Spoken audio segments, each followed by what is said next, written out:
Tonight, more disturbing details are emerging about the suspect who shot and killed 5 people at his Vaughan condo building before being killed by police. I can't believe that he ended it. Like, that's the way he decided to go out. And I hate that he took people with him. 3 of the victims were members of the building's condo board, which 73-year-old Francesco Villi had been feuding with for years. One of the surviving board members giving us a clearer picture tonight of the disputes. Plus, being your chief gives me an opportunity to serve the communities that I love. the city has a new chief of police. Myron Demkiw was sworn in today, replacing James Raymer. What the 32-year veteran of the Toronto Police Service is pledging to do in his new role. Me and my wife, I think we haven't slept for the last 3 months. A group of buyers who purchased pre-construction homes in Brampton right before the real estate downturn are now struggling to close on their deals due to rising interest rates and falling home prices. Good evening, I'm Kelda Yoon. We are learning more tonight about the suspect and the victims of a horrific mass shooting in a condo building in Vaughan. The gunman killing 5 people and injuring another last night before being shot and killed by police. Dale Manukduk joins us live from the scene now, where there remains a police presence tonight. And Dale, what are you learning tonight? Yeah, Kelda, police have now confirmed that the gunman is a 73-year-old man, Francesco Villi, who lived in this apartment building behind me, which, as you mentioned, police are still holding. We're told that he went into several units, shooting and killing other residents. However, police have not confirmed what the motive of the shooting was. We do know that 3 of the victims were members of the condo's board of directors, and that Villi had been embroiled in an ongoing, years-long feud with that board of directors who were in the courts, moving through the courts, and that the board was getting ready to move him out of the condo. Officers were on the scene within minutes of receiving a call for an active shooting at about 7:20 yesterday evening. It was happening inside this condo building on Jane Street in Vaughan. Officers arrived to find a horrific scene, with 5 deceased victims having been shot and killed in 3 separate units. Police say 3 men and 2 women were among the victims who were killed. 3 of them were members of the building's 5-person condo board. The other 2 members are John Danino, who's also the president of the Amalgamated Transit Union. His wife, Doreen Danino, was injured in the shooting but is expected to live. And Tony Cutrone, who is on the board but does not live in the building. On the one hand, literally lucky to be alive. On the other hand, I was just communicating with these people 24 hours ago, and now not. Like, it's just hard to hear the words that they were killed. Police say the suspect, 73-year-old Francesco Villi, had issues with his condo going back years. According to court documents, the condo board sought a restraining order against Villi for threatening, abusive, intimidating, and harassing behavior. The more we broached the subject, the more he got angry, and ultimately he went into a rage and told me I'm just one of them, and I want him out of the building. I didn't think it would result in this. I don't think anyone can, I'm still in shock. Villi would take to Facebook and post videos complaining about living above the electrical unit. He said it was affecting his health. His complaints were found to be unsubstantiated in court and thrown out. You don't want me to post on social media. Why? This would be the last video he'd post to Facebook. If you would have given me some comfort in my home, that's all I want. Police say it wasn't until a little after 8 p.m. that they were able to find the shooter on the 3rd floor. After a brief interaction with the suspect, an officer shot and killed him. The officer in that interaction is a 24-year veteran of York Regional Police, and he very likely saved lives by his actions last night. Now, Kelda, there was a court hearing scheduled for today between Francesco Villi and the board of directors. Tony Cutrone, who you heard from there, says that it was meant to let Villi know that living in this condo was not a good fit. They were getting ready to organize a time, help facilitate the sale of his condo, and prepare a fair time frame for him to vacate. Now, Cutrone also says that all of the members of the board were together less than 2 weeks ago at a Christmas party, which Villi and other residents were also at. He says that Villi and the board were cordial that night, but he notes that this holiday season has been turned upside down for himself, victims, family members, and of course, residents of this condo building, Kelda.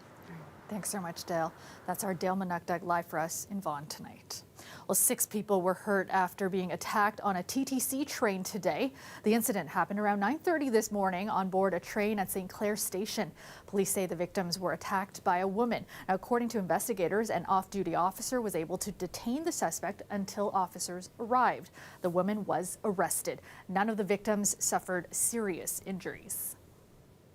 Toronto has a new chief of police. Myron Demkiw was sworn in today, becoming the city's 25th police chief, replacing James Raymer. The veteran officer pledging to make safety and security issues on transit one of his top priorities. Demkiw also pledging to speed up the pace of police reform and listen to marginalized communities. Municipal Affairs reporter Sean Jeffords has more.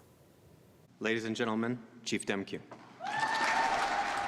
In a change of command ceremony today, Toronto's new chief officially took charge of the police service. Myron Demkiw is a 32-year veteran of the Toronto Force.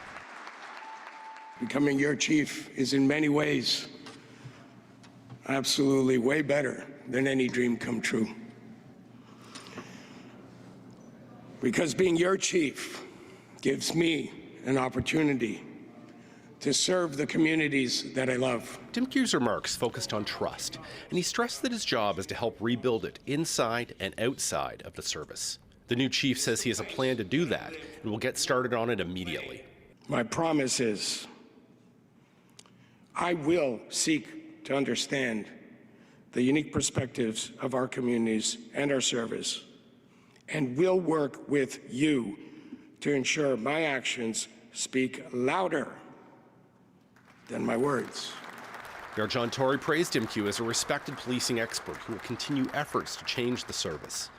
Tory says he's been a champion of work around anti-black racism and to reform the service's missing persons investigations.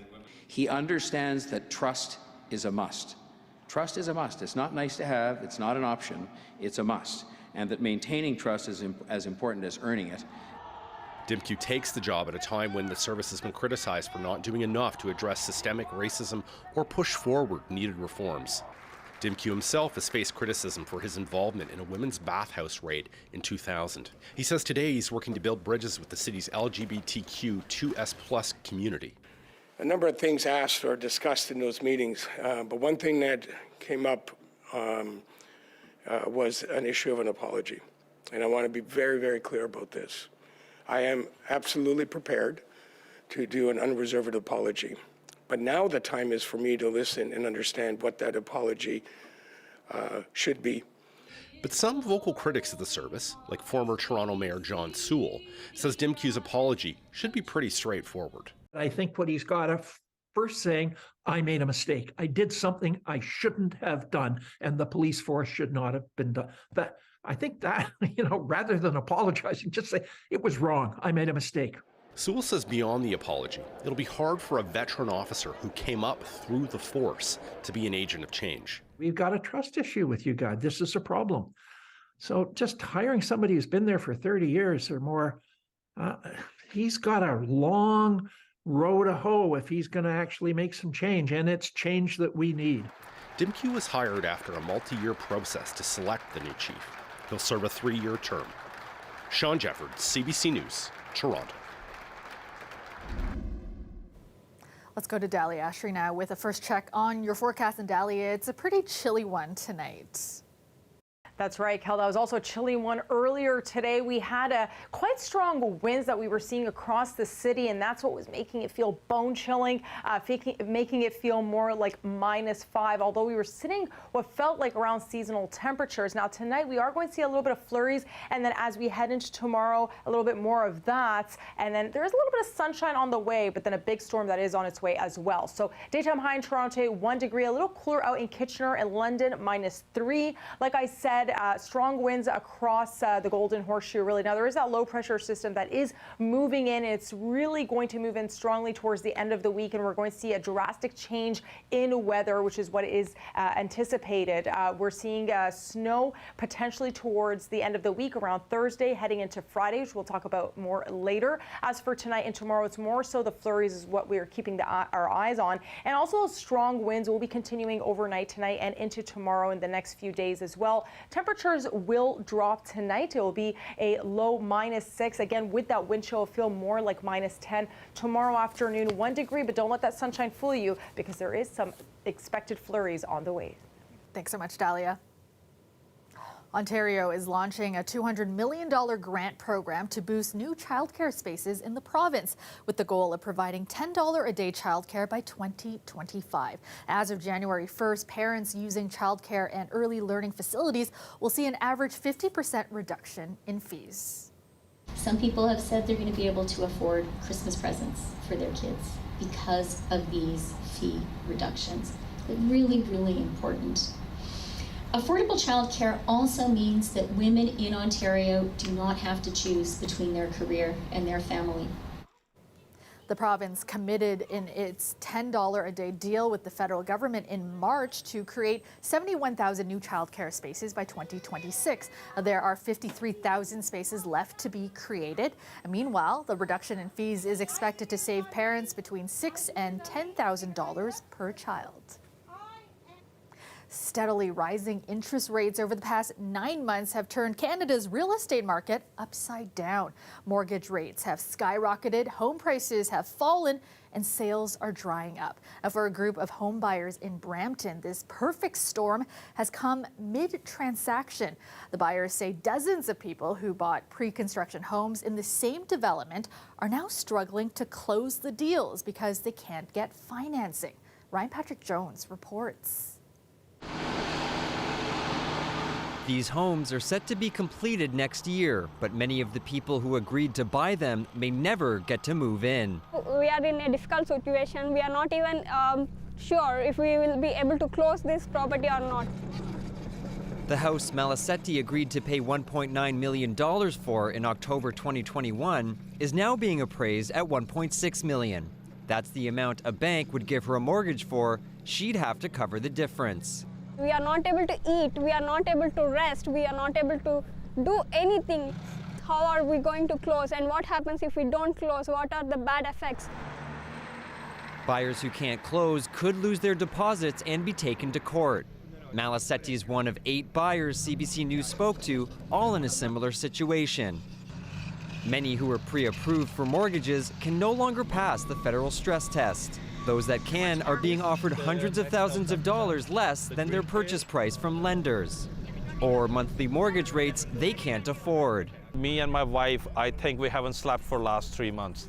Since these interest rates are going up, we haven't slept. The buyers are asking the builder, Paradise Developments, to extend closing dates or reduce purchase prices. This weekend, several protested outside its sales office. In a statement, Paradise Developments says it works directly with purchasers throughout the process, and it made business decisions and financial commitments based on the agreements signed with buyers. Real estate experts say buying unfinished homes is risky. Pre-construction is a highly speculative investment for this reason, because it only makes sense if prices keep rising. Some industry figures CBC News spoke to say the market could stabilize sometime next year, but that likely won't help the Paradise buyers. Emotionally and financially, this is gonna disturb my whole life. I don't know in future after this I would ever be able to buy a house in this country. Ryan Patrick Jones, CBC News, Toronto. Welcome back. If you're using taxis to get around this holiday season, you're going to want to keep an eye on your debit and credit cards. Toronto has seen a number of recent scams that have resulted in the loss of hundreds or even thousands of dollars in some cases. Tyler Cheese has more on what these scams look like and how you can protect yourself. And I looked down and I realized that in the darkness of the back seat, that the Visa card that he's given me isn't my Visa card. This man says he recently hailed what he thought was a Beck taxi after going to a holiday party. When the cab arrived at his home, the friendly driver insisted Lawtons pay by card instead of cash. A lot of people these days, pandemic and all the rest, people are going cashless. Wasn't that surprising. He first tried paying with his Visa, but that didn't work, and the card the driver handed back belonged to someone else. The driver said it was a mistake and returned the correct card, but when Lawtons used his debit card, the same thing happened. I looked at it and I go, that's not my name. It's someone else's name on it. Unfortunately, he was already home by the time he noticed. He canceled his cards before losing any money. But he's not the only recent victim of this type of scam. I handed him my debit card and he put it into the machine. He says something similar happened to him in a Co-op branded cab a few weeks ago. He came back, I typed in my PIN, and what I didn't know at that point was the card that was in the machine was somebody else's. And all he was looking for was what is the PIN number. I got a call or a text message from TD moments later saying, did you withdraw $2,500 from your bank account? Beck Taxi is aware of these scams and suspects fraudsters could be using one of their cars that was stolen in October. We've heard of an instance of a stolen taxi being used for this purpose. We've seen that there are vehicles that are not taxis at all, with no sort of taxi plate, nothing but a roof light on top, but that's enough for people to think that it might be a legitimate taxi. Both Lawtons and Hetherington filed reports with police, but say officers haven't been much help. Police did confirm with CBC Toronto they've recently investigated taxi scams and are reminding passengers to stay vigilant. Others are warning to never hand your cards over to anyone. And if you do, for some reason, let it out of your hand, when it comes back to you, make sure it has your name on it. Tyler Cheese, CBC News, Toronto. The Toronto Blue Jays have finalized their $63 million deal with right-hander Chris Bassett, who says he couldn't be more excited to call Toronto home for the next 3 years. The teams that I talked to, and especially the Blue Jays that I talked to, I basically told them, like, you don't need to sell me. I have already kind of, like I said, I put the homework in on you guys, and I've kind of already sold myself on you. I definitely wanted to be in Toronto.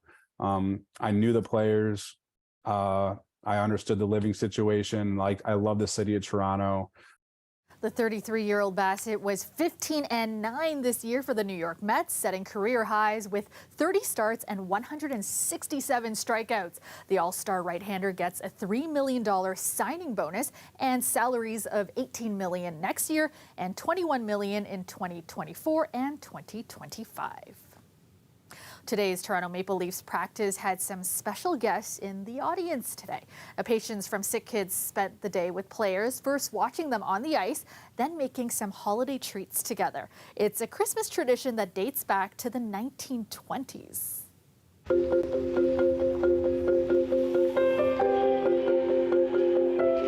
It's kind of a nice change of pace too. Going to see them, inviting them here into our workspace and kind of getting to see the room and everything and watch practice. So hopefully it's a really memorable experience for them as well. These kids obviously look up to a lot of us, and I think just being able to take some time out of our day to put a smile on their face and just gotta get to know them, have some fun, and just kind of keep things light. A lot of these kids are going through some pretty difficult times, so I think anything just to kind of get their mind off of that and put a smile on their face. I think just the joy in that is what it's all about.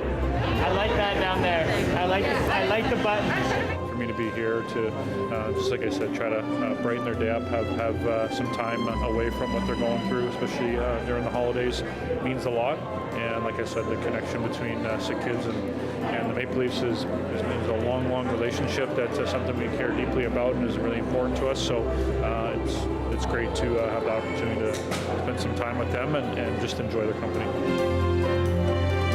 I was lucky to meet some of the Coyotes guys growing up and kind of, different fundraiser, kind of meet and greet kind of things that, we do as well. So that was always, really cool and really special for me as a kid. And I think, you just try to reach back and think about those times, especially, how big of a deal it was for you as a kid. So, just try to make it a special day for the kids and just have as much fun as possible.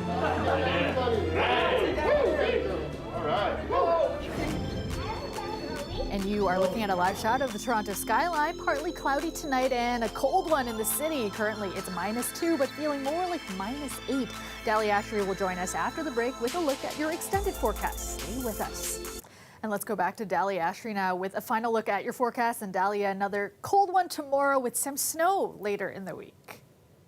That's right, Kelda. We didn't really get a lot of sunshine earlier today. We'll get a little bit of that tomorrow, but don't let it fool you because sunshine can be quite deceiving as we will have a little bit of wind, nothing like it was today, some stronger winds today. And then on Wednesday is officially the first day of winter. So today it felt like winter. Tomorrow it's going to feel like that. And then Wednesday, I'll get into that in just a bit and if it'll actually feel like winter on Wednesday. Earlier today, the daytime high is 1 degree. Again, with that wind chill, it felt more like -5. And speaking of below that freezing mark, that is how it was feeling in Sarnia, Kitchener, and London earlier today. Now, we are expecting that it will get quite hectic as we head into Thursday and Friday. There is a weather statement that is in effect. So what that means is across the board here, there could be a mixture of rain and snow as we head into Thursday. And then Friday, we are anticipating potentially even a blizzard. So we're letting you know from now, but we'll keep an eye on that throughout the week and we'll see really how things will shape up and if it will really be a white Christmas this weekend. But as we can see so far, what the satellite radar is showing us is that tomorrow we have a little bit of flurries on the way. Wednesday, a little bit more high pressure system that will be kicking in. So that means a little bit more of a clearer day, some sunshine on the way. So like I said, first day of officially winter on Wednesday might be even better than what we're expecting tomorrow. And then as we head into Thursday and Friday, there is that rain that is coming across here across the board. And then it will potentially mix in again with that snow coming in from the northern parts. And that is potentially what will give us that blizzard as we head into Friday. Temperatures will drop tonight to a low -6. It'll feel more like -8 with that wind chill. Flurries is expected in Toronto, not so much in St. Catharines. And then, like I said, over the next few days, what we can see is a little bit of sunshine, but don't let it fool you because with that wind chill, it still feels a lot cooler. Thursday, Friday is when we're expecting that mixture of rain and snow, potentially a white Christmas. We'll keep an eye on that and we'll let you know as the days progress. Thanks so much, Dahlia.